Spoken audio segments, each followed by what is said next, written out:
ప్రేక్షకులందరికీ నమస్కారం. ప్రస్తుతం మన స్టూడియోలో శ్రీ మాతంగి రాజశ్యామల ట్రస్ట్ వ్యవస్థాపకులు అఘోర తంత్రి బ్రహ్మశ్రీ వెన్నంపల్లి నిశాంత్ శర్మ అవధాని గారు మనతో ఉన్నారు. గురుగారితో మాట్లాడేద్దాం. నమస్కారం గురుగారు. మహాదేవి గురుగారు, లక్ష్మీదేవి అంటే అందరికీ ఇష్టమే. లక్ష్మీదేవి అనుగ్రహం ఉంటేనే మంచి డబ్బు సిరి సంపదలు ఉంటాయని చెప్పి అందరికీ తెలుసు. పచ్చకర్పూరంతో చాలామంది చాలా రకాల పరిహారాలు చేస్తూ ఉంటారు. అసలు మనం పచ్చకర్పూరంతో ఇంట్లో ఎలాంటి పరిహారాలు చేసుకోవడం ద్వారా లక్ష్మీదేవి మన ఇంట్లో ఉంటుందంటారు గురుగారు? పచ్చకర్పూరం అందరూ చాలామంది లక్ష్మీదేవి వారికి ఇష్టము, పచ్చకర్పూరం ఆమెకు పెడితేనే మంచిది అని చెప్పేసి అసలు ఆలోచిస్తూ ఉంటారు. కానీ అమ్మవారి సత్స్వరూపాలు ఎన్నైతే ఉన్నాయో, స్వామివారులు కూడా ఎంతమంది అయితే ఉన్నారో ప్రతి ఒక్కరికి పచ్చకర్పూరం వాడాలి. కేవలం లక్ష్మీదేవికని కాదు. ముఖ్యంగా ఈ పచ్చకర్పూరం ఎక్కువగా ఎవరికి ఇష్టమయ్యా అంటే సరస్వతీదేవిల వారికి బాగా ఇష్టము. సరస్వతీదేవికి బాగా ఇష్టం. ఇప్పుడు ఎందుకు మన పిల్లలు ఉన్నారు, పిల్లలు చదువులో సొద్దు ముద్దలుగా అంటున్నారని చాలామంది సొద్దు ముద్దలుగా తయారవుతున్నారు. వీడు ఒక ముద్దుగా ఉంటున్నాడు, వీడు చదవలేకపోతున్నాడు అని చెప్పేసి అసలు మాట్లాడతారు. అవునా? ఆ పిల్లవాడికి పచ్చకర్పూరాన్ని ఒక గుడ్డలో వేసి ఈ చేతితో బాగా రుబ్బించి వాడికి 10 సార్లు వాసన చూపించాలి.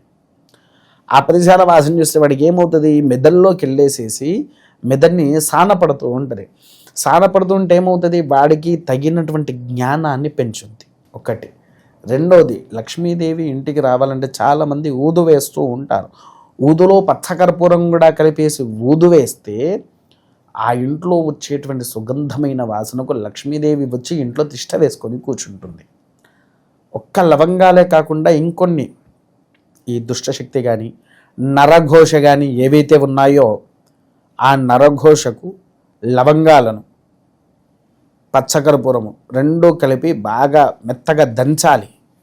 లవంగాల పొడి కింద తయారు చేసి పచ్చకర్పూరం పొడిలో కలిపేసి దాన్ని ధూపంగా వేస్తే ఇంట్లో అద్భుతమైనటువంటి ఫలితాలు వారి ఇంట్లో దక్కుతాయి. నల్ల మిరియాలు తెలుసు కదా, నల్ల మిరియాలు కాకుండా తెల్ల మిరియాలు అని దొరుకుతాయి. తెల్ల మిరియాలును ఈ పచ్చకర్పూరం రెండు కూడా కలిపి దంచేసేసి వాటి మీద ధూపం వేస్తే కొంతమందికి యాక్సిడెంట్స్ అవుతూ ఉంటాయి. ఇంకొంతమంది ఇప్పుడు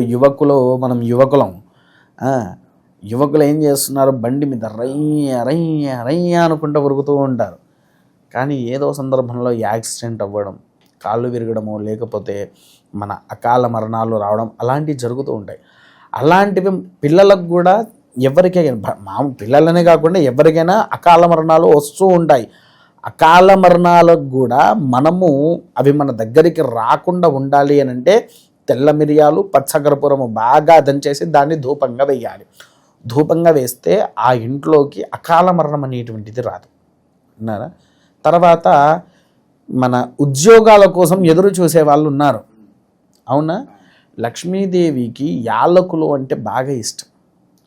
యాలకులను నివేదన పెట్టేసి పచ్చకర్పూరంతో హారతి ఇవ్వాలి లక్ష్మీదేవి. ఫోటోకైనా, ఇంట్లో ఉండే ఫోటో ఉంటుంది, రోజుకొక 5 యాలకులు తీసుకువచ్చి ఆ అమ్మవారి దగ్గర పెట్టేసి నివేదన చూపించి హారతి ఇవ్వాలి. హారతి ఇచ్చేసేసి పాయసము తయారు చేయాలి. పాయసంలో ఖచ్చితంగా పచ్చకర్పూరపు పొడి ఉండాలి. యాలకులు ఎట్లయినా వేస్తాము, ఈ పచ్చకర్పూరపు పొడి వేసి అది కూడా నివేదన పెట్టి సాయంత్రం పూట, ఉదయం హారతి ఇచ్చి సాయంత్రం హారతి ఇస్తాం కదా, ఇది సాయంత్రం పూట నివేదన పెట్టేసేసి మనకు తెలిసిన వాళ్ళకి కానివ్వండి, ఎవరికైనా ఒక 10 మందికి అమ్మవారి ప్రసాదము పంచితే ఉద్యోగాలు కూడా తొందరగా వస్తూ ఉంటాయి. విన్నారా? వివాహం కాని వారు ఉంటారు. వివాహం కాని వారు ఏం చెయ్యాలి, ఇదే పచ్చకర్పూరంతో ఈ పచ్చకర్పూరంలో పచ్చకర్పూరము ఇంత బియ్యము వేసేసి ఒక ఎర్రగుడ్డలో కట్టేసేసి పైన అటక మీద పెట్టేయాలి. పెట్టేసిన తర్వాత బయట ఎవరైతే బిచ్చగాలు అలా ఉంటారో వారికి కనీసం 1 కిలోంపావు బియ్యమైనా దానం చెయ్యాలి. అలా ఒక 9 మంగళవారాలు చేయాలి. 9 మంగళవారాలు చేస్తే వారికి అద్భుతమైనటువంటిగా వివాహమయ్యే సూచన సకాలంగా వచ్చేస్తుంది వారికి. ఇలాంటి అద్భుతమైన ఫలితాలు ఉంటాయి. తర్వాత క్షుద్రదోషం ఉండేటువంటి వారికి ఈ పచ్చకర్పూరంలో ఒక విధితత్వం ఉంది. ఉదయము సాయంత్రము, గతంలో మనం చెప్పుకున్నట్టుగా ఉదయము సాయంత్రము ధూపం వేయమన్నాం కదా 6ంటికి.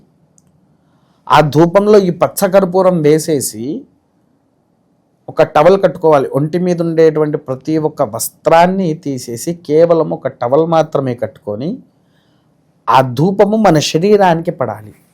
మన శరీరానికి పడ్డప్పుడు ఏమవుతుంది అని అంటే మనలో ఉండేటువంటి దుష్టశక్తియే కానివ్వండి, తెలిసి తెలవక చేతబడి కూడా జరుగుతున్నాయి, ఆ భ్రమలో కొంతమంది జీవిస్తున్నారు. మామూలుగా మంచిగానే ఉంటారు, కానీ నాకెవరో చేతబడి చేశారనే భ్రమలో ఉంటారు. చేసినా చెయ్యకపోయినా ఆ ధూపము మన యొక్క శరీరానికి మనకు పూర్తి తత్వంగా ఉన్నప్పుడు ఆ పొగ మనలో ఎప్పుడైతే చేరుతుందో ఆ నెగిటివ్ థాట్ అనేది తొలగిపోయి పాజిటివ్ వైబ్రేషన్స్ మనకు ఒక మంచి పాజిటివ్ ఇచ్చేసి అద్భుతమైన ఫలితాలను మనకిస్తుంది. ఇంతటి యోగ్యత ఉన్నది పచ్చకర్పూరంలో. ఇక ఏ పని చేసినా ఏదో ఒక ఆటంకం వస్తుంది, ప్రతి పని కూడా చాలా పెండింగ్ పడిపోతుంది అనుకున్న వాళ్ళు ఏం చేసుకుంటే బాగుంటుంది అంటారు గురుగారు? ఒక దీపం ఉంటుంది కదా, మనం దేవుడి దగ్గర పెట్టే దీపము, దీపంలో ఒక స్టాండ్ దొరుకుతాయి, దీపం స్టాండ్స్ని. దాని మధ్యలో పెట్టేసేసి దీపం దాంట్లో అంటే పొయ్యిలాగా గుండ్రంగా ఉంటుంది, అది పెట్టేసి దానిపైన ఒక మూత పెట్టాలి. మూత పెట్టేసి ఒక పచ్చకర్పూరము దాని మీద ఒక లవంగం వేసేసి ఉంచాలి. ఆ సుగంధము అనేటువంటిది ఇల్లంతా వ్యాపించాలి. అలా వాళ్ళు ప్రతిరోజు చేస్తే వారు అనుకున్నటువంటి కోరికలు కానివ్వండి, వ్యాపారంలో కానివ్వండి, లేకపోతే ఇంకా దేంట్లోనైనా సరే విజయవంతంగా అవుతుంది. ఇంకొకటి కూడా ఏంటంటే ఇది కేవలం ఇంట్లోనే చేయమంటారా అంటే ఇంట్లో కాదు, మీరు చేస్తున్నటువంటి వ్యాపార స్థలం ఏదైతే ఉందో అక్కడ కూడా మీరు ఇలాంటివి చేస్తే, ఎందుకనంటే ఒకటి చూడండి, ఒక వ్యక్తి మన షాప్కి వచ్చినప్పుడు ఒక మైండ్ అనేది ఎక్కడ వస్తుంది? ఆ షాప్లో ఉండే వాసన వల్ల. నేను గట్టిగా పిలిచేసి అబ్బా ఆ వాసన చూడడానికైనా వాడు వస్తాడు. మళ్ళీ తర్వాత ఆ షాప్లోకి వెళ్తే మంచి సుగంధమైన వాసన ఉన్నది, అవునా? ఆ సుగంధపు వాసన పిలవడానికైనా వీడు మళ్ళీ వస్తాడు నీ దగ్గరికి. అలా ప్రయత్నం చేయండి, మీకు అనుకున్న ఫలితాన్ని లక్ష్మీదేవి రూపంలో కూడా మనకు అందింపజేస్తూ ఉంటుంది. పచ్చకర్పూరం గురించి ఎన్నో విశేషాలు తెలియజేశారు గురుగారు. పచ్చకర్పూరంతో ఎలాంటి పరిహారాలు చేసుకోవడం ద్వారా ఎలాంటి ఫలితాలు వస్తాయనేది కూడా మాకు పూర్తిగా వివరించారు. ధన్యవాదాలు గురుగారు. మహాదేవ.